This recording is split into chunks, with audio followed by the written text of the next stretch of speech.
How we doing today? Good. Well, just in review, we challenged the players to play a complete game, and I thought we did a much better job of that in this last game. Now that we're back in SEC play, I think it's time that we build on build on the momentum, play faster, be more crisp, practice better, play with confidence, use the right technique, not talk about paying attention to detail or being casual or finishing or any of those things. But and if we, want to be the team that we're capable of being, I think it's important for everybody to buy into that and do that. The SEC's a tough league, and every game you play in this league is an important game, as this game will be against Kentucky. So I know you all got the players of the week, and the injury update here. Damien Harris is still going to be day-to-day. Probably won't do much today. I think ArDarius, Stewart, and Robert Foster will both still be listed as day-to-day and questionable for this game. So we're looking forward to homecoming, playing at home. Hopefully we'll have a great crowd that's very enthusiastic and excited about this game, and I know our players will definitely be. Tony Brown and Johnny Dwight are eligible to play in this game. They've done all the things that they needed to do, so their suspensions are over, and we're very happy to have them back. Kentucky has played their best in the last two games that they've played. Mark Stoops has done a really good job of sort of finding out who they are and how they want to play, and they played really well in the last two games. Really good skilled players on offense, really good running backs, wide receivers. The stats. They're explosive guys. They have pretty impressive performances to this point.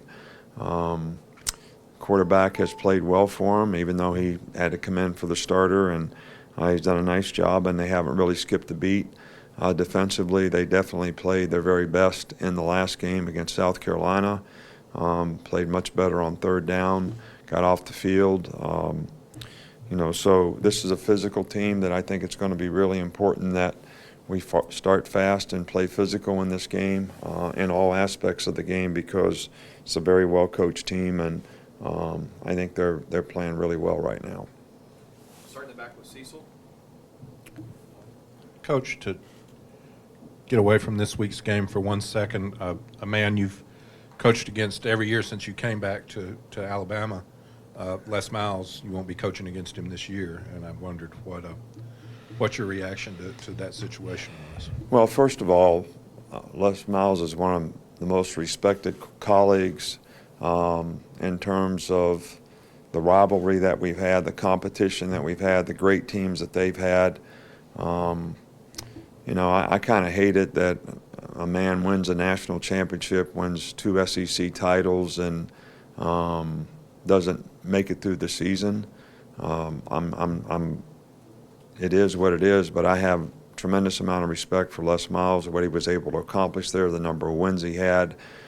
I mean, this is very similar to, Georgia firing Mark Richt when he averages 10 wins a season. So, I guess this is the time that we live in. Everybody needs to know that, but it doesn't minimize to any degree the amount of respect that we have for the job that Les Miles did at LSU, and the great competitive teams that he's had there for a long, long time, and the amount of success that he's had, and we certainly wish him and his family well. Back over here to the side with John Senior.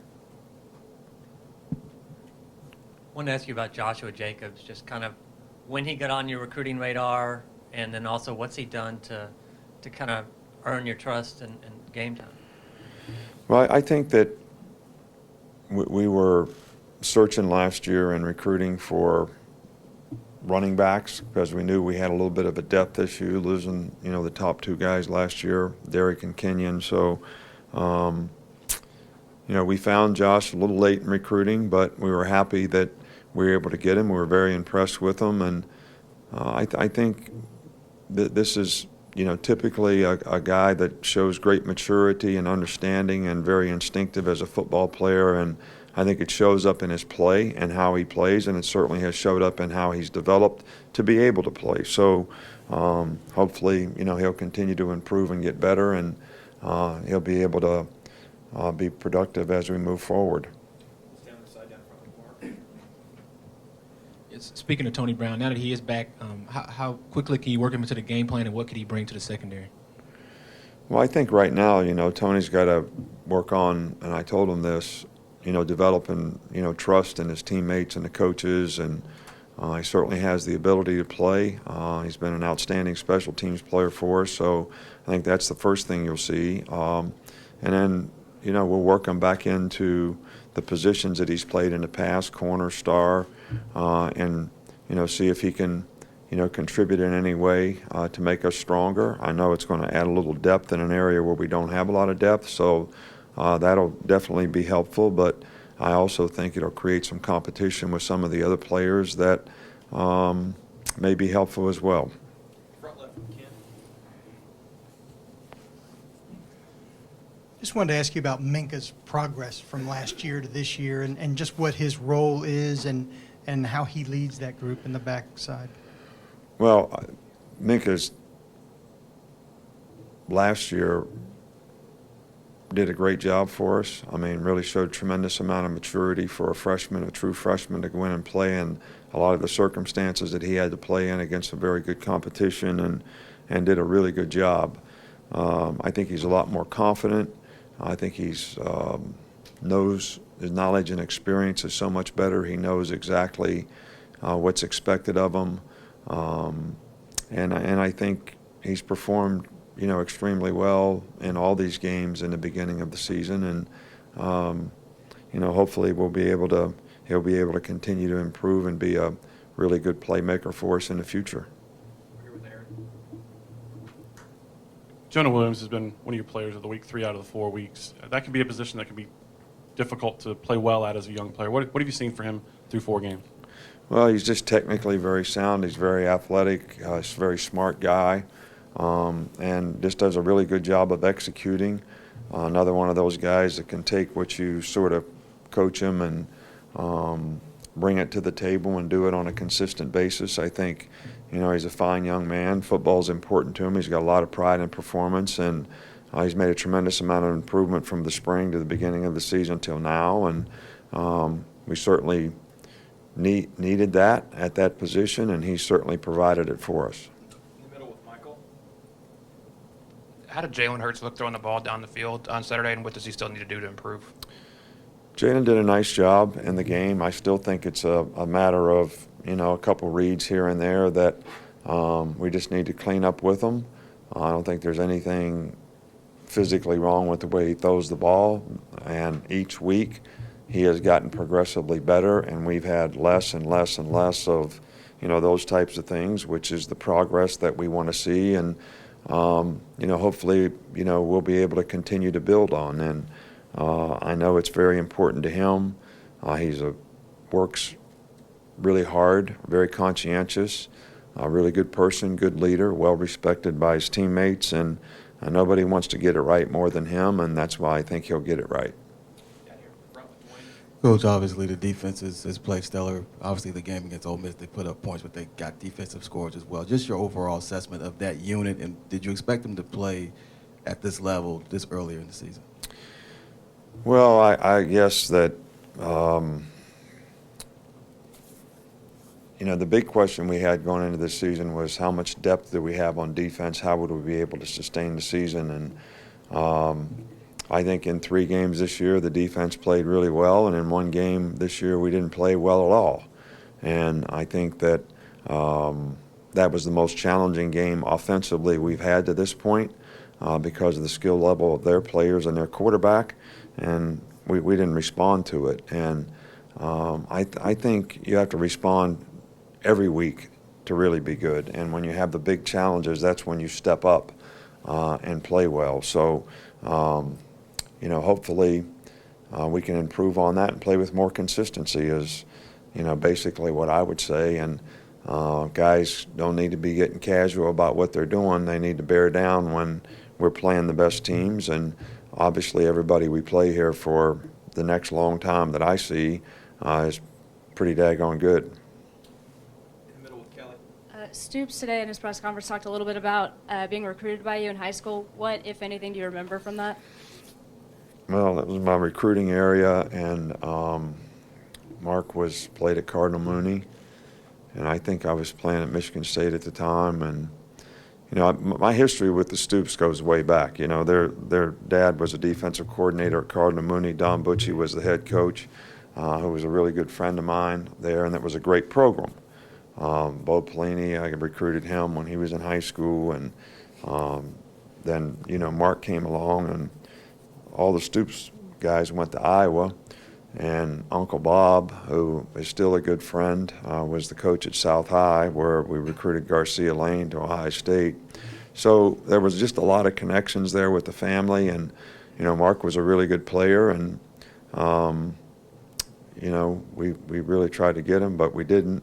And Hayden Fry had that family pretty wrapped up. Go in the back, a couple more, back with Joe. Hey, Coach, you referenced some of the high points of Les Miles' resume, and you also referenced Coach Rick.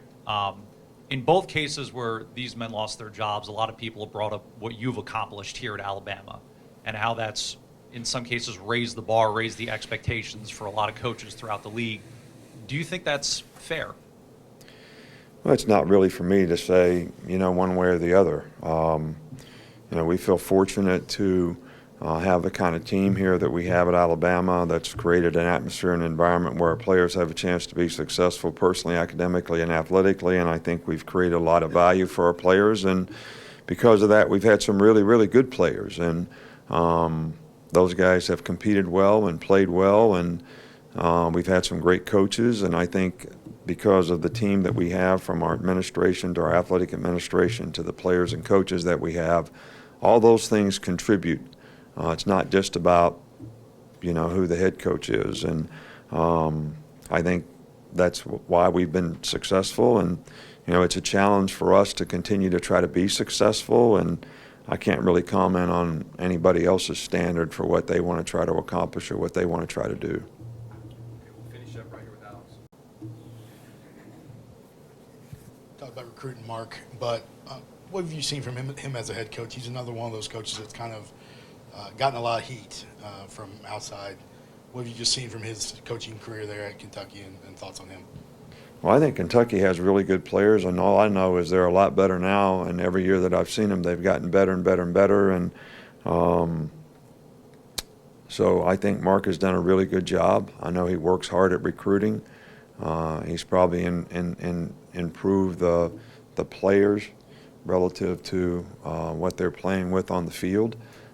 And, you know, I think that the continuity in programs sometimes gets overlooked. And, you know, sometimes you got a better chance to build in the long run if you're not constantly making changes. And I think people, you know, sometimes overlook that. So I think Mark has done a really good job. And, you know, I think they're a really, you know, competitive physical team that is going to be a real challenge for us. Thanks, Coach.